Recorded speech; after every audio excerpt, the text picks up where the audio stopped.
Welcome to Radio Abundance, a podcast by YIMBY Democrats for America. It's time to build again, folks. Fascism never made America great, but when progressives build, that's where you'll find American greatness. This week marks our 10-week anniversary, so we're commemorating it with 5 very special episodes. 1 episode a day, all week. Happy 10-week anniversary, YIMBY Democrats for America. Today's very special episode is a first for Radio Abundance. This episode was recorded live in front of a huge audience at our Abundance Party in San Francisco. We brought together 10 leading organizations from the Abundance, YIMBY, and Democratic ecosystem in San Francisco, in California, and across America. Tonight you'll hear from Tarek Kaufman of Inclusive Abundance, Laura Foote from YIMBY Action, Jane Natoli from SF YIMBY, Mohammed Alameldin from California YIMBY, Joe Sangirardi from the San Francisco Democratic Party, Giselle Hale from Abundance Network, Kevin Gray from Bay Area New Liberals and the Center for New Liberalism, Olga Zubashko from the United Democratic Club, and of course your hosts Armand Domalewski and YIMBY Democrats for America Executive Director Steve Boyle. It's an abundant panel conversation, an abundance of special guests in front of an abundance of abundance-minded San Franciscans ready to build America, defeat fascism, and unleash the era of progressive abundance. That's all happening here. And now, welcome to Radio Abundance Live.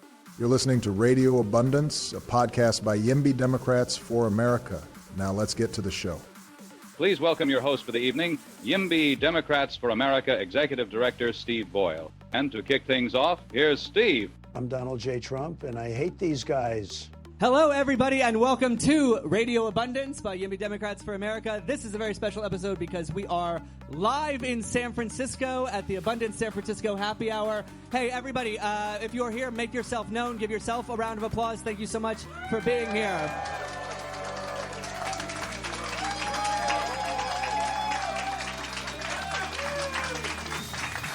Thank you for fulfilling every middle-aged white man's dream of hosting a live podcast recording. I can die happy tonight.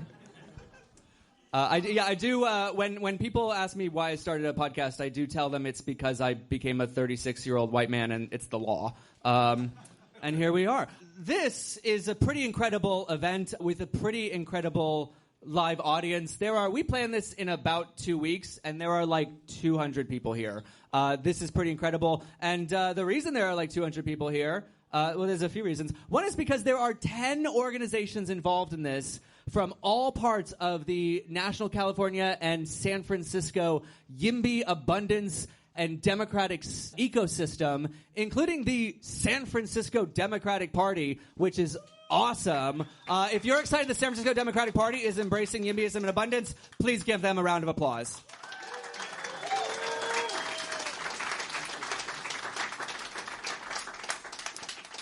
If you are not a fan of the Democratic Party, that's okay. Talk to me afterwards. I would like to recruit you. I'm going to name a few other orgs. With the San Francisco Democratic Party, we have YIMBY Action and their local counterpart, SF YIMBY. We have the Center for New Liberalism's local chapter, the Bay Area New Liberals. We have Abundance Network. We have the Housing Action Coalition. We have the United Democratic Club. We have the Breakthrough Institute. Woo! We are YIMBY Democrats for America, and the final organization to call out, really the catalyst for this whole event, is Inclusive Abundance, and we are sitting here with founder and CEO Tarek Kaufman, who came to us not long ago and said, hey, if you guys can get like 20 people for a happy hour, we'll throw a little money behind it. And now there are 10 orgs and 200 people. So please, a ginormous round of applause. And welcome to the stage and Radio Abundance for Inclusive Abundance's Tarek Kaufman. Woo! Thank you, Steve and Armand. It's a real pleasure to be here. And it's so incredible to see, sitting in front of me, hundreds of people who showed up for a happy hour in San Francisco.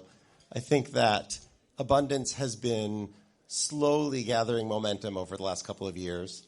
It started out with a lot of ideas coming from California, YIMBY groups in California, who are all represented here, are in many ways the OG of abundance. But it's spread from there into climate-focused abundance organizations, into innovation and progress studies organizations, into people who care about making government work better. And all of these different pieces of the community are finding each other at events like this, at events that we've done in D.C. and in New York City, at a huge conference that we had last October. And the book that other Derek and Ezra came out with, I think, was very much the spark that has really ignited this into something that is much more powerful and profound, and it's just thrilling to see. I prepared several Derek Kaufman, Derek Thompson jokes, and they have already been taken. So, Derek, before we get to business, who are you? How'd you get into this? What is inclusive abundance? And how to get started? So I came to abundance after a 20-year career on Wall Street, where I worked at J.P. Morgan and Citadel, making bets on interest rates and currencies and mortgages. About a decade ago, I left that life and started to think about what I call policy philanthropy. So how can you combine support for great think tanks generating ideas and connect those to public officials and their staff who are looking for ideas, and organize a community of donors and supporters who are interested in both the political giving side of the equation and the public policy research support side of the equation. So I prototyped that model on two different projects. The first was the child tax credit and changing it so that it could reach families in poverty. This was a project that spanned 2016 to 2021 when the American Rescue Plan put this into place for a year, cutting child poverty almost in half. Here's to the child tax credit. The other project I was excited about was thinking about the spatial inequity in our country and thinking about bringing opportunity to more places. And one of the tools that did that is this kind of wonky thing called the Regional Technology and Innovation Hubs, or Regional Tech Hubs for short, that wound up becoming law in the CHIPS and Science Act in 2022. And both, all right, Regional Tech Hubs. You're in San Francisco now, Derek. Yes. I love it. Both of these were abundance, but not of that name.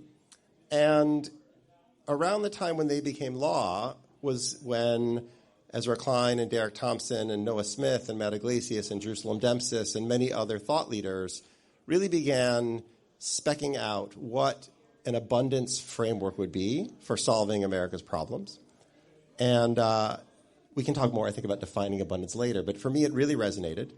And in 2023, I decided to start an organization to institutionalize and scale some of the projects that I had done in the other policy areas, and created first a 501c3, which is the Inclusive Abundance Initiative, and then last year, about a year ago, a 501c4 to do lobbying and advocacy and really bringing those ideas to public officials. And we've been building the community, meeting people who are doing the work, connecting them. We've been supporting politicians in generating ideas, and we've been excited to see how much traction it's gotten.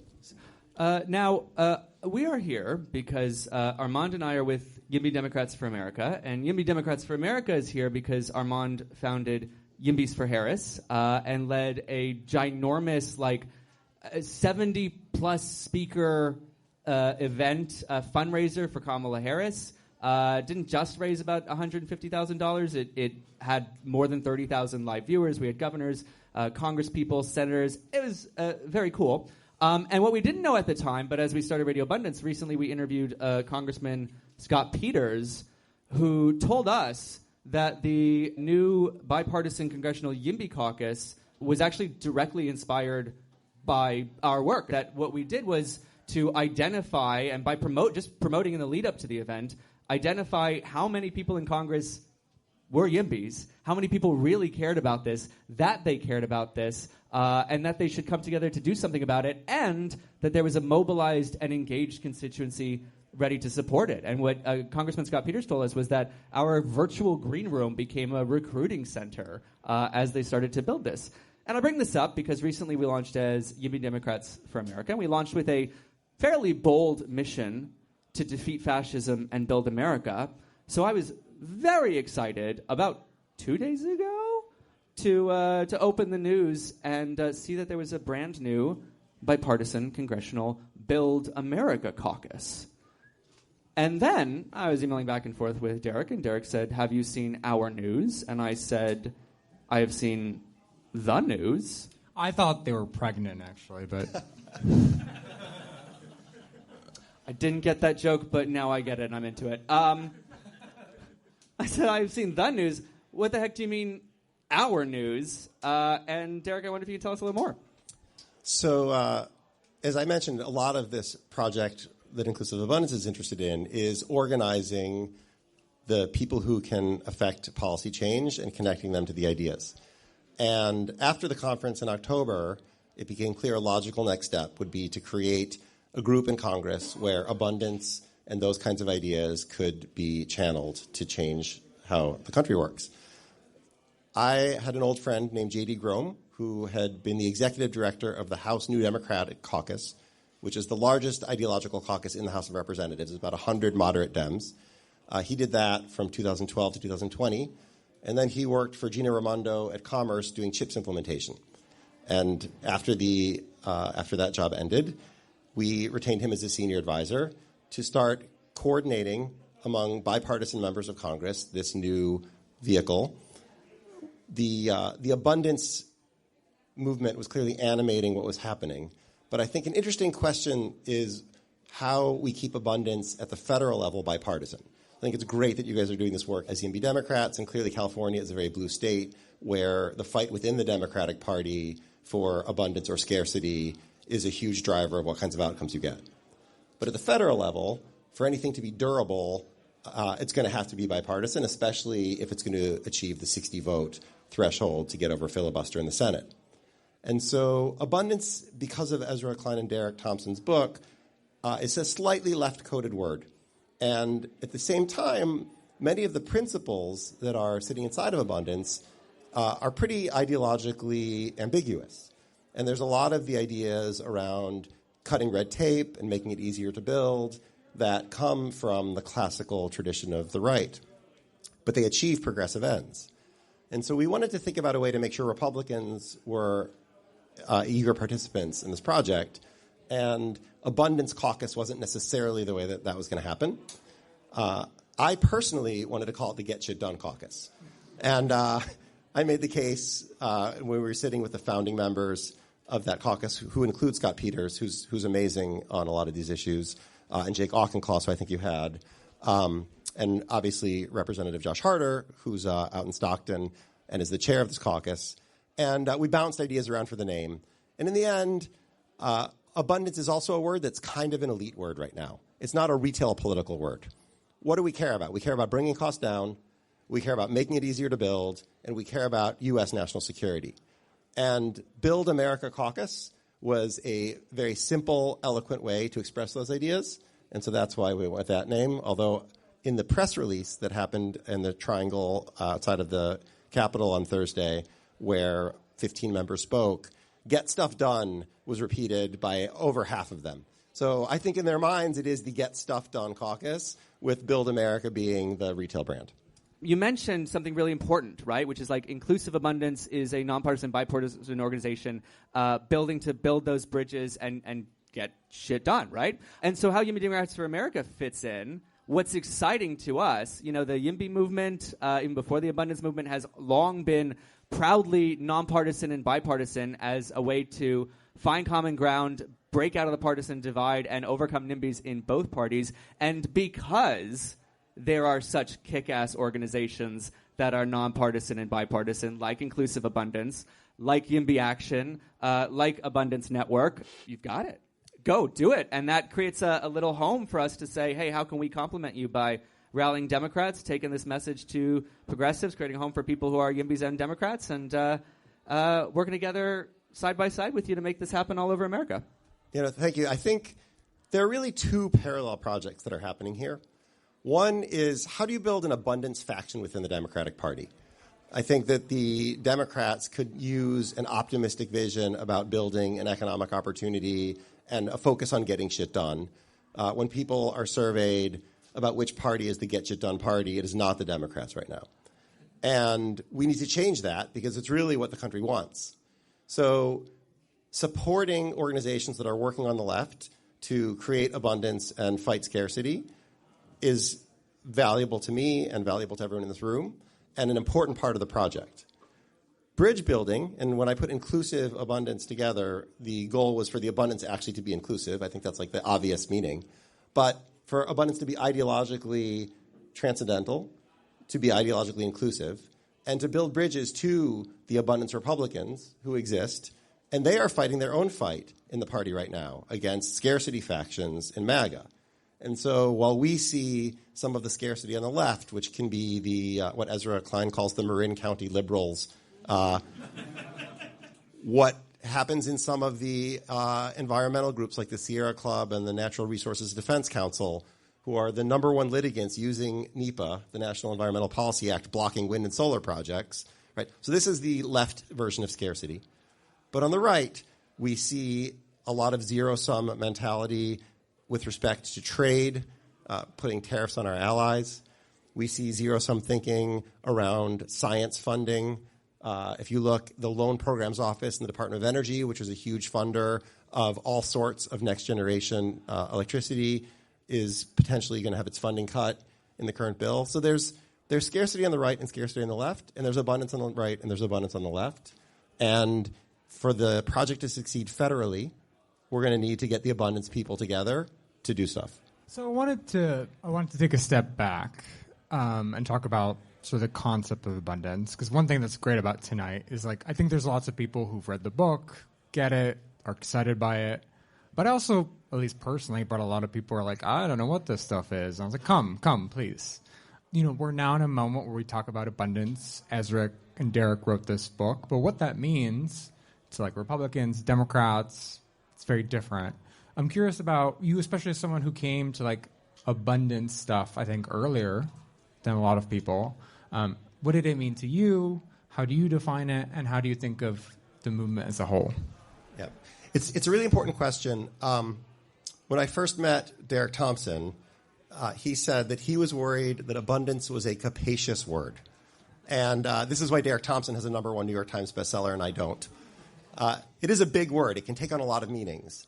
And part of what's happening in the last couple of years is people are coming together to try to define it. And it's really important to define the word because I actually think it's our North Star to navigate out of our current polarized and dysfunctional political system. Fundamentally, abundance is the antithesis of scarcity. It is the opposite of scarcity. It is fighting scarcity. And in the world, there's real scarcity. There is a scarcity of seats in this room, and there are only so many people who can get chairs. If you look in Pack Heights, there's a 40-foot building limit, and the reason that there are not taller buildings there is not because of physics. It's because of policy. And so this is self-imposed scarcity. This is scarcity that we have chosen to manufacture through our political system. And abundance is an analytical framework rather than just a word to identify and dismantle that self-imposed scarcity. And for it to be effective, it needs to be more than just an analytical framework. It needs to be a political movement where it unites people across the ecosystem to implement the abundance policies and remove the scarcity policies. Speaking of chairs, Armand and I sat down and got to interview the economist Daryl Fairweather for Radio Abundance recently, and she had a pretty incredible metaphor, I thought, for the housing market, which was a game of musical chairs. Assume everybody knows musical chairs, but you have a certain amount of chairs. I'm not going to explain it. You have musical chairs. You go around the chairs. There's like music, and then everybody has to sit at a certain point, and every round, one chair goes. And it gets smaller and smaller, and more people lose, and there's one final winner. And Daryl Fairweather compared the housing market to a game of musical chairs where if you find your chair, if you want, you can keep it for the rest of the game. And not only that, but you can start removing chairs from the game so that other people can't have chairs. Fine strategy if you want to play a game where you have one winner, but we don't want to play a game where we have one winner. We want to make all of us into winners. And it seems like if we want to make all of us into winners, we need to add more chairs. So what we're going to do right now is add more chairs. We have a bunch more panelists. Please cheer and act amused so it stalls an awkward moment while we add more chairs to the stage. Cheer like their houses. We're going to add a bunch of chairs. If you're a panelist, come on up, and we'll jump into our second section. Derek, stick around. Awesome. All right. Hey, just a very quick round of applause for we have done musical chairs, and there are a lot of people on stage. Everyone's a winner. All right, with that, please welcome my co-host of Radio Abundance and a co-founder of YIMBY Democrats for America, Armand Domaluski.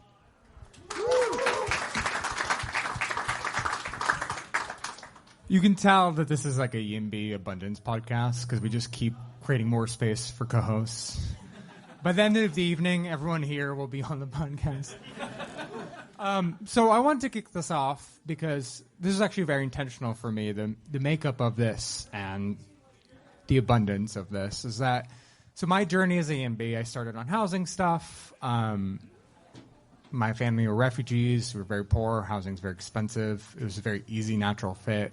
And one thing I noticed over time in my activism is that when there were debates about climate change and clean energy, a lot of the proposals that folks who were nominally on my side on clean energy wanted more of it built were eerily reflective of the same problems that stopped housing in San Francisco.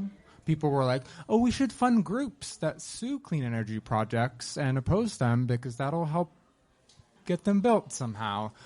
And I saw this in transit, where in transportation, which has always been integral to housing from the very beginning, but a lot of the same things of like, well, we can't build a bike lane if like one person signs a petition and says we can't do it. We've got to have 100 people at a hearing. And you don't solve problems like this with like one organization or one person or individual. So you need a constellation of groups coming together, fighting for different parts of this large, complicated problem of abundance.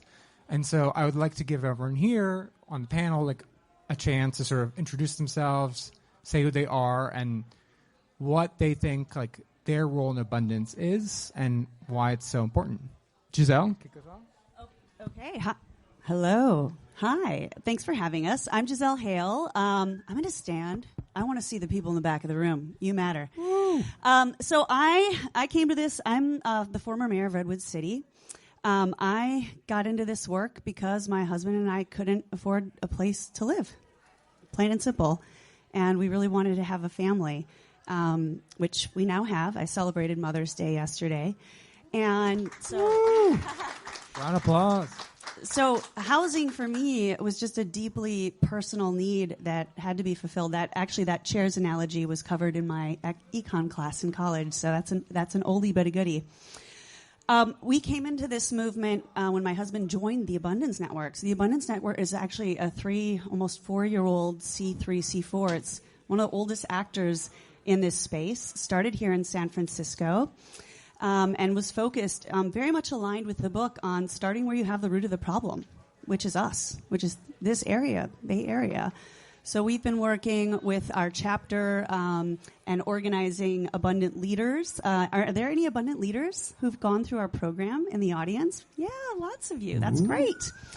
But we've recently expanded. We really think of ourselves, when you ask about the constellation, we think of ourselves as the doers in the movement, the activators in the movement. We want to take this great agenda that these journalists have written, and we want to do something with it. We want to make it happen. So recently we've expanded. We've added an Abundance Professionals membership, which is for people who are also doers. Their day jobs involve doing the work of abundance or building the Abundance Club at Stanford University. And we're bringing them all together because so much of this work is about finding community with the other doers, the other people who are doing this work. And then I recently started a program called Abundance Electeds. Very near and dear to my heart because it's taking the layer of government that we often overlook, the local layer of government. And it is finding the people who are fighting the battles that go right with them to the grocery store aisle because that's where you get the feedback. And we are supporting them. We are supporting them in taking courageous votes, in finding policies and in finding each other. And to give you a sense of how popular this idea is and how needed it is, we've soft launched. So we've not even publicly announced this group. We've just let our partners, many of our partners, invite people into it, electeds they know. In 2 months, we've had over 68 members join from 23 states. So we know there's a tremendous appetite, and they're just so grateful to find each other. And we're going to be continuing to work with them on helping them find policies that are going to drive outcomes in their community education, and the support that they need to continue to do these jobs. So that's a bit about the Abundance Network, a bit about me, and this is a great group of folks. I just want to say these are people that we work with day in and day out, both here in San Francisco, but really across the country. So delighted to be a part of this movement. I'm also really happy the book came out because now my parents and my family understands what I do. That really helped. It's like, and now they're like, God, you've got the coolest job. I'm like, yeah, mayor was cool, but this is even better. Thanks so much. Thank you. You know, before Jane starts, I just want to say, it's quite a little bit of noise coming from upstairs, which I'm quite pleased with because I think it's a pretty good party. But rather than shush them, I just want to see if we can maybe throw a better party. So I want to challenge you guys and y'all out there for that. And Jane, you're up. Yeah, I'm going to excite you so much by talking at you right now. Get ready. Are you excited to hear from Jane? Hi, I am Jane Natoli. I'm the San Francisco Organizing Director for YIMBY Action. I came to this work through housing, and like many people who've lived in San Francisco, I've had the experience of trying to find a place here. And this was peak awful times. This was 2013 when you had to show up with a blood sample and offering your firstborn child and all these things to get a home. And I got very lucky, right? That's what enabled me to stay here. I lucked into a rent-controlled one-bedroom at a price that I won't tell you because you won't let me leave the room. And that gave me the roots to put down and actually start to get involved. So it took me a while. I remember reading Burrowing Owls the day that it launched, much to the chagrin of my employer, I'm sure. And I remember following Sonia on Twitter and being like, what's going on with all of this? But I didn't start to get involved really until late 2016. When a lot of people, I think, were in a very similar moment again.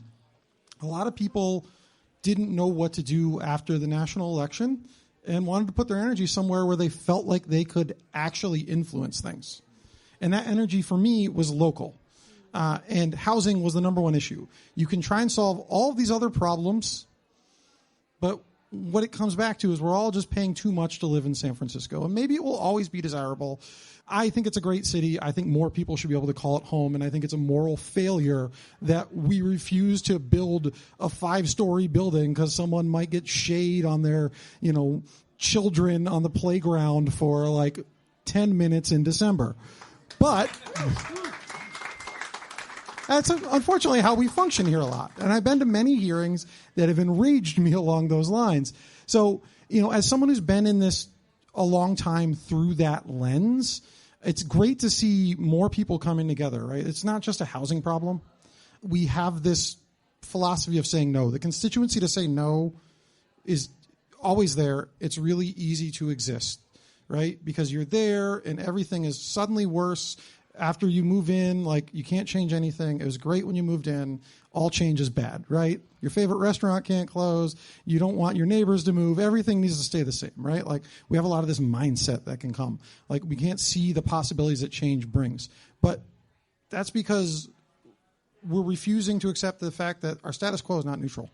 We can see that every day. We can see that when we look out on the streets and we see a lot of people in need that don't have homes.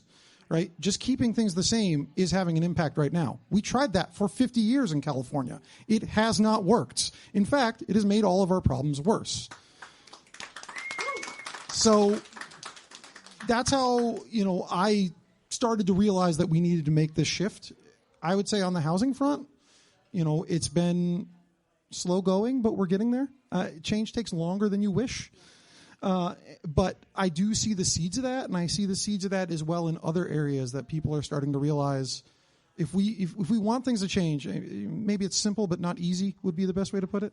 We know what to do, but actually changing those legislators and those votes and the hearts and minds, or just building a bigger constituency that says, yes, we want change, to show up and outvote those people, right? These are all possible paths, and I think we're finally starting to get there, and that's what's really exciting me in this moment. Even, if I don't want to pay any attention to national politics sometimes, I take a lot of hope from the local and the state project right now.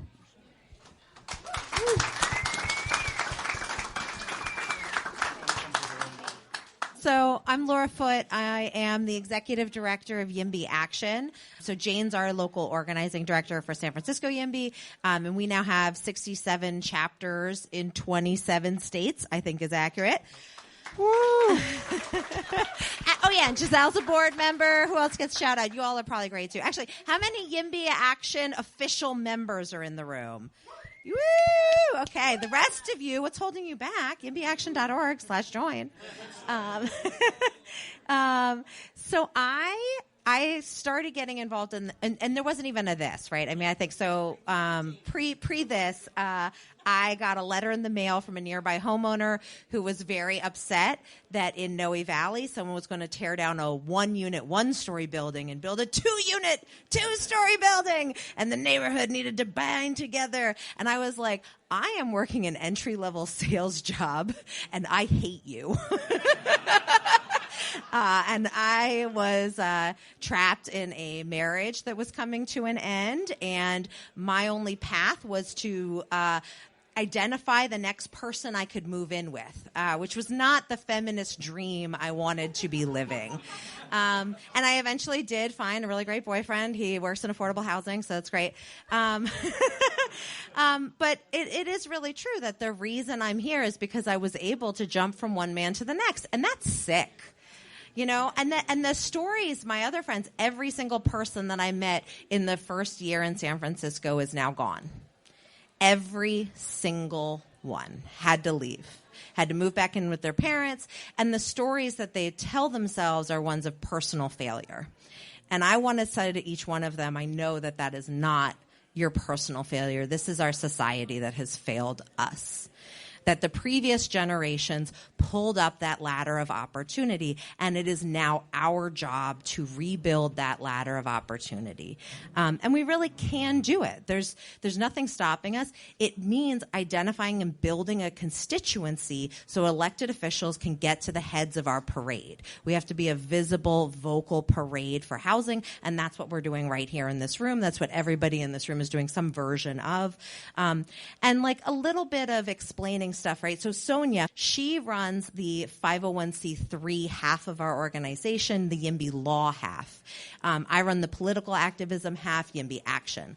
And you sort of have to be able to do all of these different parts of passing a law at the state level, and then watching when a local government ignores it and being willing and excited to sue them about it, to bring the courts into this, being willing and able and excited to organize local constituencies, to make sure that elected officials who believe that no one in their district would support these kinds of things, you have to be organizing people to send in their letters of support, to show up for individual housing projects, to change the tone, to make sure that, you know, reporters are covering the issue, all of those pieces. Write your local op-eds. We're heading in San Francisco into the family zoning program that Mayor Lurie just introduced. It is the largest upzoning in the history of San Francisco. But it hasn't passed yet. And so we are going to need to make sure that our local San Francisco Board of Supervisors knows that these ideas are popular, that they will be reelected. And right now, you know, on the West Side, you may not know this, but Joel Engardio, in the fight for his life, he helped pass legislation that was then on the ballot to get you know what? I'm not going to nerd out on it. Go look up Joel Engardio, go vote for him, and I'm going to pass it on to the next person, but yimbyaction.org/join. You're all excited. You're going to get emails from every single organization after this, and read them. If I could ask one thing, if you do tonight, after liking and subscribing to my podcast, send an email to your supervisor. It can be one sentence, and just say, I support Daniel Lurie's family zoning plan. That's it. If you do that, CC us, and you'll get volunteer membership at YIMBY Action. Just real quick, before we pass it down the line. You know, I might just be so exhausted from event producing that when Laura talked about friends being gone, I actually started to get pretty emotional. I am from the South Bay. and I got the opportunity to live in 408. And I got the opportunity to live in San Francisco because I was in a play with a guy who said, I have a room in a rent-controlled apartment. Do you know anyone who would be interested? And I got to move in and have a rent-controlled apartment. And because, like your story, because I was blessed with this random fortune of a rent-controlled apartment, I got to build the artistic life and career of my dreams.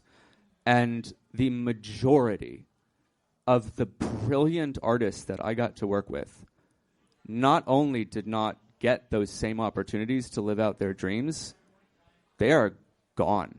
They are not here anymore and part of this scene. And if I'm here for one thing, it is to make sure that an artist with a dream or anybody with a dream has a shot and the opportunity to share their ideas and skills and artistry and heart with everybody else. And it shouldn't be that hard to lower the rent and the cost of living and make that happen.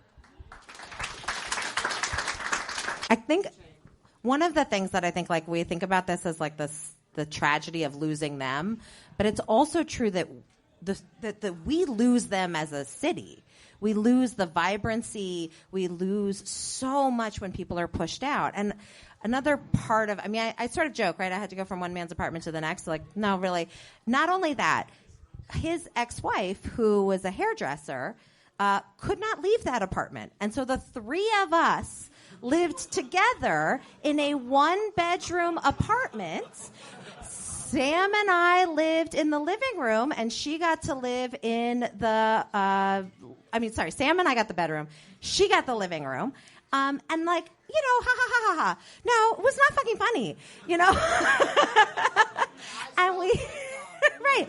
Yeah. And I think this is like the kinds of sacrifices and the amount of stunting that has happened to this generation, the amount of art that we have lost, the amount of interesting contributions to society, the way in which teachers are ground down in this community, working second jobs, all of these things, all of these stories we tell ourselves about, what's wrong with capitalism, 90% of them come back to housing. 90% of them come back to the fact that our paychecks are getting eaten by this issue. I have to go home to my two toddlers, and so I'm going to pass the mic. So I want to add one more thing to that. So we're going that way? Okay, we're going to come back. So when I was mayor, I did an intense focus on Laura. mental health. And round of applause for Laura. Hi, Laura. We love you. Thank Get back you. to the kiddos. I'm going to have my babysitter's leaving soon, too. When we looked at mental health, after 20 interviews, what we found, if you peel back the onion layers, it was a housing issue. It was therapists who couldn't pay last month's rent to actually move here and be a therapist. And that affected people across the income spectrum because everybody couldn't get a therapist after COVID. And the same is true of arts. The same is true of education. The same is true of just about any scarcity that we face. If you peel the layers back underneath there, you've got a housing issue.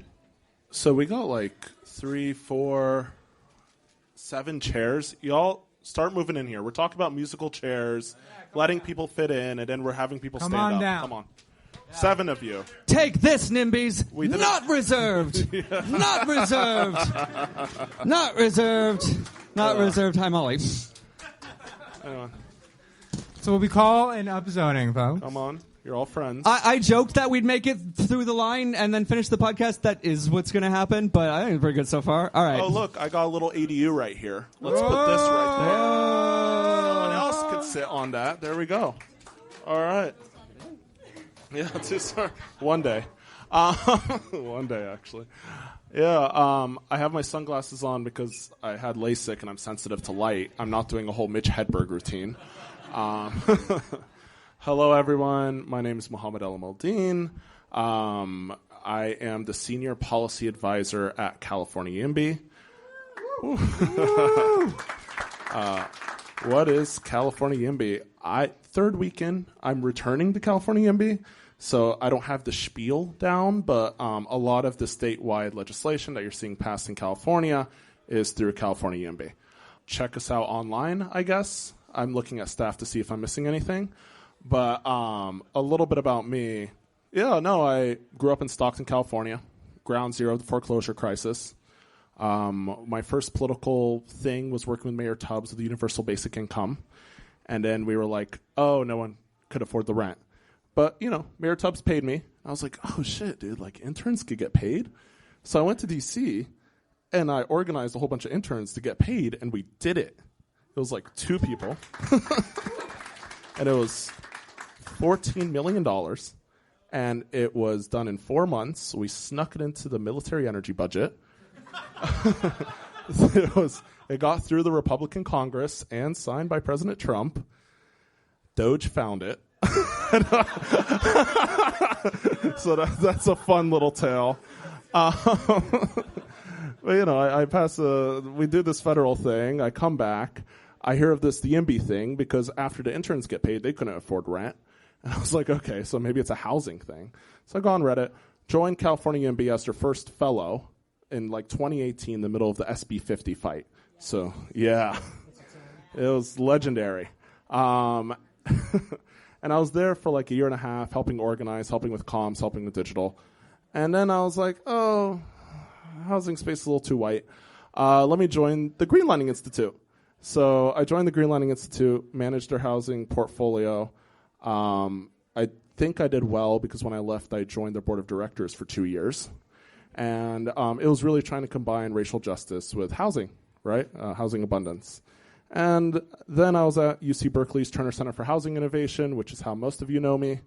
I did a lot of stuff on the policy realm, a lot of research on innovative local programs, like San Diego's ADU bonus program was one of my first papers, missing middle housing generally, how to build ADUs equitably, construction defect liability was my big send-off, and I also analyzed every housing bill passed in the state of California and kind of just told people what are the most important ones introduced and which are the ones that are passed and didn't pass. And then after about 4 years there, I was like, oh, SB 79, transit-oriented development, is coming back. Woo! SB 79, one of the biggest housing bills. AB 609, just streamlining the CEQA exemption. And SB 677, which is SB 9 reform, which was a lot of my papers back then, because that's ending single-family zoning. All of that came to fruition at California YIMBY, and I was like, maybe it's time to go back home. So here I am. I joined California YIMBY. My role is to look at everything past zoning. So how do we actually get housing units built? Because once we figure out zoning, there's a whole bunch of shit we need to uncover. It comes from financing. It comes from building codes. It comes from subdivision map act reform. It comes, there's so much that we just need to start planning for legislatively and that other states could adopt so we could actually see housing construction happen. It's a great organization. It's a phenomenal team. First of all, Armand, great job with everything with the Dems for Harris, and Steve, you too, and everyone here. It's sort of beautiful to see how much everything's grown, right? And zoning reform and permitting reform, permitting streamlining, not reform, is kind of the first step. We got to keep this moving, and I know this is a Democratic thing, but none of these state bills would have passed without Republicans. And so maybe we need to have a YIMBY for Republicans, right? This is a very bipartisan issue. Montana had some of the best housing reforms passed last year, and it was a very Republican state. Yeah. I'm not saying sign up for fascism, right? But I'm saying, both sides of the aisle both think it's an important issue. That's why all these federal caucuses have both parties. But, I'm happy the Democrats are finally getting a little more organized, and they're actually have an agenda and a vision for the future. That's great. Let's keep growing that. Something to look forward to. And thank you for having me. Thank you for being here. Oh, I got the whole other row back here. Did you guys know that? Speaking of Democrats, I'm happy to throw it to you, but I was going to throw it this way to Democrats. Want to get anything in before there? All I wanted to say is that it was the first time in my entire life I've heard someone say, I went on Reddit and the story ended in a good way. All right. Stand up and show off your shirt for a second. Can we get a round of applause for the abundance-minded San Francisco Democratic Party? Hey everyone, my name is Joe Sangirardi. I'm an elected member of our local San Francisco Democratic Party. And last year we won 18 of 24 seats on the local Democratic Party. And that's what we're here to talk about. That is organizing at the grassroots level. That is us putting our minds to the matter and actually knocking on the doors and convincing voters and talking to voters about what they care about. You know, when I moved to San Francisco, my husband and I moved to the Castro. We found just about the gayest place we could. And we immediately realized how much the neighborhood had changed since we had just visited a few years prior. The reason why neighborhoods in America are becoming less gay and less queer isn't because they're building so much housing. It's because they're not. And we see that in neighborhoods all across San Francisco. We see that here in the Mission. There was a moratorium on new housing in the Mission for a long time with the idea that it was going to protect communities that had lived here for decades. And it has not worked, right? People are still being pushed out. People are being forced further and further from the city into carbon-intensive lifestyles that they're then having to spend longer amounts of time away from their families to get back to their jobs to support those very families they're spending less time with. The Democratic Party has been out of step for a long time with these basic issues that are actually affecting people's lives. And in our view, as the San Francisco Democratic Party, the best thing we can do to garner confidence in the Democratic Party, if we're running cities, is to run them well. So I do think YIMBYism, the abundance agenda, is ultimately a broad ideological spectrum of people who identify as YIMBYs. There are socialists who are YIMBYs. There are libertarians who are YIMBYs. We all actually don't agree on how we're going to fix the issue, but we do agree on the basic fact that everyone needs a place to live. And we're actually committed to making that happen. And I think the Democratic Party is the best party posed to do it in a way that actually benefits people's lives and doesn't just put money into the pockets of a few billionaires. All right. Hi, everybody. My name is Olga. I'm going to stay seated because I'm taller this way. So I'm here representing the United Democratic Club. So that's uniteddems.org. We are the largest Democratic club in the city. And while we do not focus on just one issue, such as housing, housing is the first thing on our values on our website. Again, uniteddems.org. And our club's purpose is, our motto is do the work. And the idea is that we recruit people for local politics and we say, hey, you see a problem in this city, get out there and change it. So as an example, this past election, we endorsed the slate that won, and we door knocked for them for SFD-CCC. We endorsed a lot of other candidates and door knocked for them. So that's something we do. We also organize philanthropic events. We recently hosted a blood drive. We have a tree planting event, et cetera. So we do care a lot about housing. That's one of our things on our platform. I'll add a personal story, just very briefly, a housing story that's worked. So I'm originally from Ukraine, but I grew up in New York, and after college, I moved to New York. I really wanted to live by myself, but as you can imagine, New York is also a very expensive city. So I actually entered myself in a housing lottery, and this was a lottery for low-income, middle-income, and market-rate housing all in one building, and I won the lottery. I got a very spacious studio apartment, 350 square feet. I could barely afford it. I was working 2 jobs, but it was rent stabilized. And the idea was that I would get a better job in the future and make more money and the rent would become more affordable. But the one thing that I really loved about that apartment complex is that you had people of all income levels living together. And the most important part for me is that you had kids of different income levels living together, playing in the same playgrounds, going to the same schools. And that is a vision that I see for housing all over this country, and maybe that's something that San Francisco can also repurpose. So I'll pass it along. I know we're short on time, but again, uniteddems.org.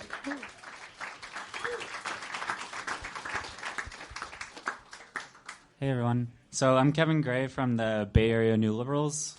I feel a little intimidated. So many great speakers before me, but I'll try to do my best.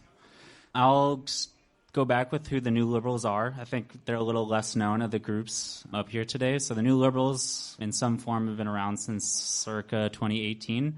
I like to think of them as sort of the abundance ideology before it had a really cool name.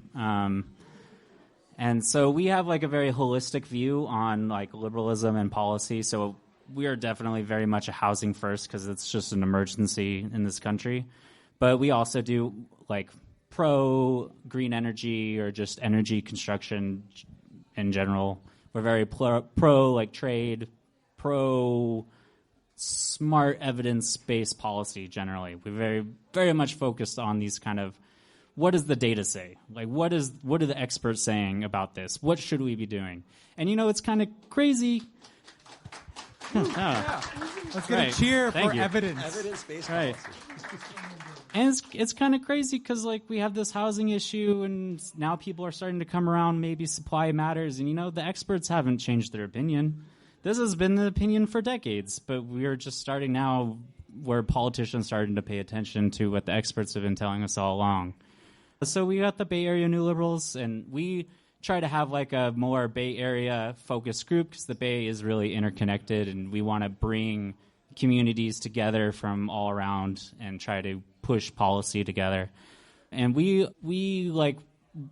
I like to create it as sort of like a home for people who have this sort of abundance ideology that maybe you care about housing, maybe you care about nuclear or green energy in general, maybe you care about transit, but you can come and hang out with people on our Slack and our happy hours and those kinds of things, and have friends and home and not feel isolated. I think for me, forever I felt isolated in my politics. I've kind of always felt this way, but I never felt like other people did, or I always felt like a little gaslit, like maybe I'm the crazy one here that thinks, maybe we can have a utopian and positive future. A lot of doomerism all the time. I want to have that kind of optimistic environment for everyone. So we create this kind of environment, and then we have great groups like I'm a member of UDC and YIMBY, and I pay attention to what they're doing, and then when they're doing something really cool, I try to throw people at them like, okay, I know you will like what they're doing here. Come on, let's go door knock with them and try to amplify what all these great groups are doing. But we do a couple cool little interesting things. We've been doing a little bit of nuclear advocacy. Believe it or not, San Francisco does have a nuclear policy, and it's very anti-nuclear. San Francisco actually leaves like $1 million, $2 million on the table of free nuclear energy every year that could be used to lower your energy bills because it's just anti-nuclear. And then we have like a few like good governance policies that we're looking into to try to kind of improve the institutional infrastructure of San Francisco to just run better in general. Like I said, we love housing, but there's so many good housing groups already, so we mostly just try to support them.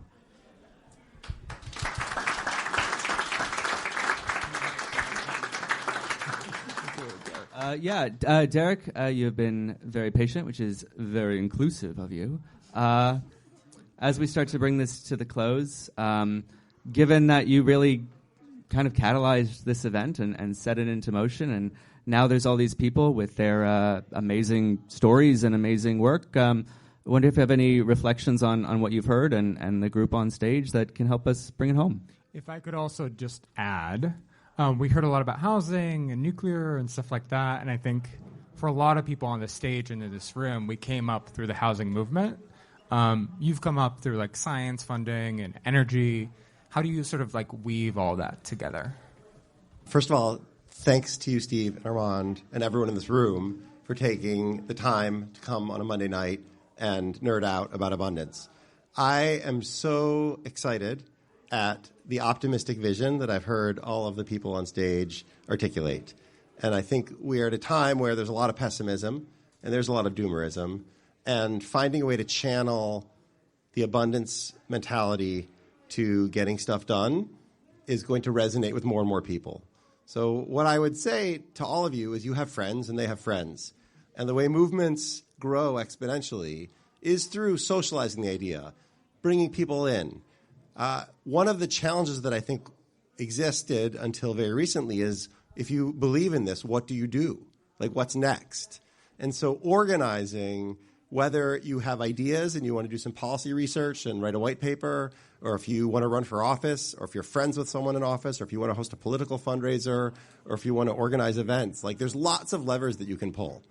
And one thing you can do is you can come visit inclusiveabundance.org, where we published a landscape analysis of about 140 organizations that already exist doing this work. These are people that I've met in my travels over the last couple of years. Many of them were at the conference, which was abundanceconference.org, if you want to see some of the speakers. There are lots of things left to be done. This is a very early moment. And I believe when history is written, and we're 5 years from now and 10 years from now, and our politics are dominated by abundance from the left and from the right, we'll look back on this, and people will be like, yeah, I was there. I was at the laundry in May of 2025.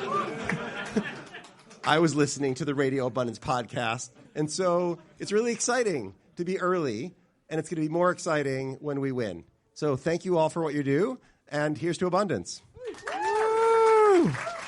Can I real quick? I just want to. Yes. I do want to provide like a little bit of hope for everybody. Like, we won the Democratic Party last year, and the result is that last November we elected the most pro-housing majority in the Board of Supervisors in San Francisco history. Right. That is an electoral demonstrable impact, and we have the potential to pass the most pro-housing plan in the history of San Francisco. The first meeting that we had as a party, we passed the most pro-housing platform as a Democratic Party in history, and we have now started ruffling feathers at the state party because we have just passed a new resolution we're sending to the state party to force a conversation to make the state party pro-housing too. Because the state Democratic Party they have not passed a pro-housing resolution in 6 years. It's been many more years since before the last one. So we are here, we are doing the work. Find UDC, find the United Democratic Club, SF YIMBY, the Alice B. Toklas LGBTQ Democratic Club. There are organizations, whether or not you are in San Francisco, in the Bay, California, across the country. Find your local YIMBY chapter. Get involved, because clearly the leadership of the Democratic Party is not going to make the Democratic Party pro-housing. It's actually going to be the Democrats who do it. Do the work. Do the work. And for most importantly, like and subscribe the Radio Abundance podcast. Mohammed, final thoughts, and then I'm bringing it home. Please check in with people. Finale. Yeah, please check in with people before you start a new thing. Just join an existing thing. We have 10 abundance orgs. I can't even keep track. Can we just start joining each other's things? That's great. Okay? And really pay attention to everything past zoning and permitting reform. Yes. Zoning is what's possible. Permitting is how fast it happens. Subdivisions are how things are mapped out in a space. Building codes is the materials and the layout of things being built. There's so much more we have to do here. So please learn. Keep learning. Give us this information. I learned what a LAFCO was yesterday. Do you know what a LAFCO is? Yeah. It's what? Yeah. Yeah. For the recording, if you could. Define it, please. Let's say a water district. Local agency formation commission. Committee. Yeah, commission. Yeah. So a good example of a LAFCO. Yeah. A water district, a sewer district. Yeah. It's a water sewer district.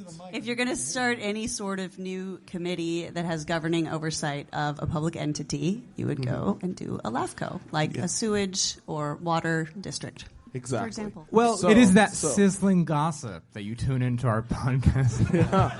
No, it gets real. So there's a bunch of farm workers, their well gets contaminated, right? And there's a water district 100 feet away that could extend its pipe and give all these farm workers access to fresh water. Nope, the LAFCO process is too complicated in the middle of the Bay Area. Oh no, all these farm workers don't have access to fresh water. You have 6 builders remedy projects that are waiting to go online. Nope, LAFCO doesn't want to extend the water to these. No water, no housing. It's these little things that pop up that you just have to constantly learn about and let people know about. Construction defect, that was my thing for a little bit, right? Oh, there's this whole regime of lawsuits if you build a condo, and that's why no one's building a condo. right? Yeah, no one's building a condo. Yeah, and it's like, oh, what else is there? Keep exploring, keep learning, share it within your networks, and that's how we expand. Yes. All right, now that we have discussed sizzling sewage committees, Mohammed, you recommended that you don't start a new organization, you join other organizations. Just want to ask a counterpoint.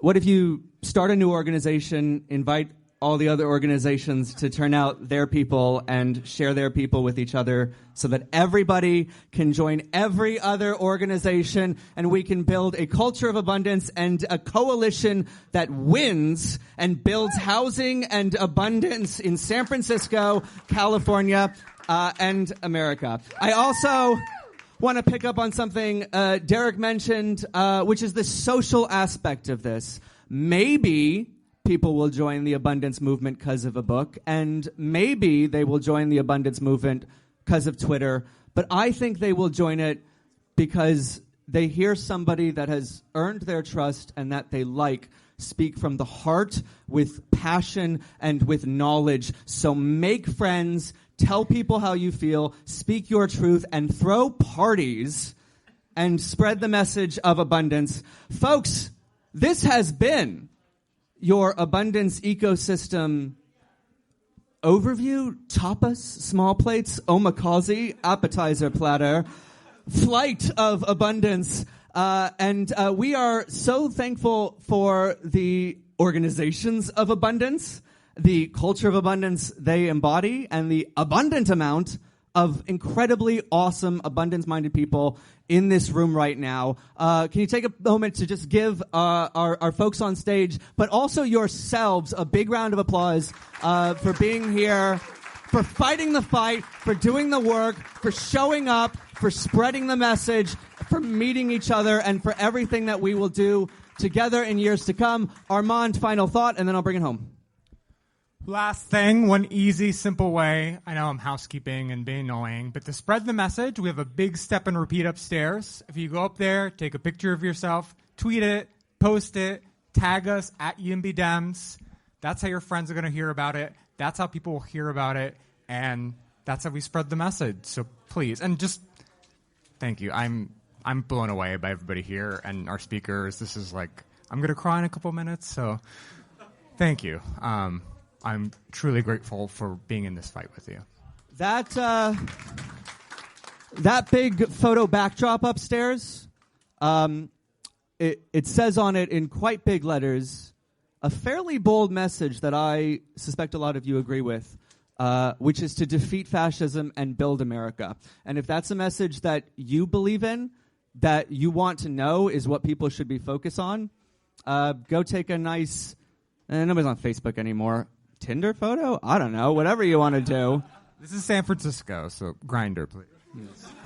This is San Francisco, so field. Please go upstairs, take that photo, tell the world, and in the meantime, thank you everybody for coming out tonight. This has been a live episode of Radio Abundance by YIMBY Democrats for America. Thank you to Inclusive Abundance, the San Francisco Democratic Party, YIMBY Action, Bay Area New Liberals, the Center for New Liberalism, the United Democratic Club, SF YIMBY, Abundance Network, Housing Action Coalition, and the Breakthrough Institute, and most of all of you. Thanks for coming out tonight. We'll see you soon. Thank you. You've been listening to Radio Abundance. Join the movement for progressive abundance at yimbydemocrats.org. Yes, we can build again. Yes, we can trounce the fascists. Yes, you can be the difference. This is AI, by the way. You think these jokers actually got Obama? Check in with me in a few months. It'll happen. Thank you for listening to Radio Abundance, a new podcast by YIMBY Democrats for America. Now it's time for you to join the movement. We're building a big tent, and it's going to take all of us. Join us, and together we'll fight to build America, defeat fascism, and unleash the era of progressive abundance. Join the movement at yimbydemocrats.org. Happy 10-week anniversary, YIMBY Democrats for America. Here's to everything still to come. I'll see you soon.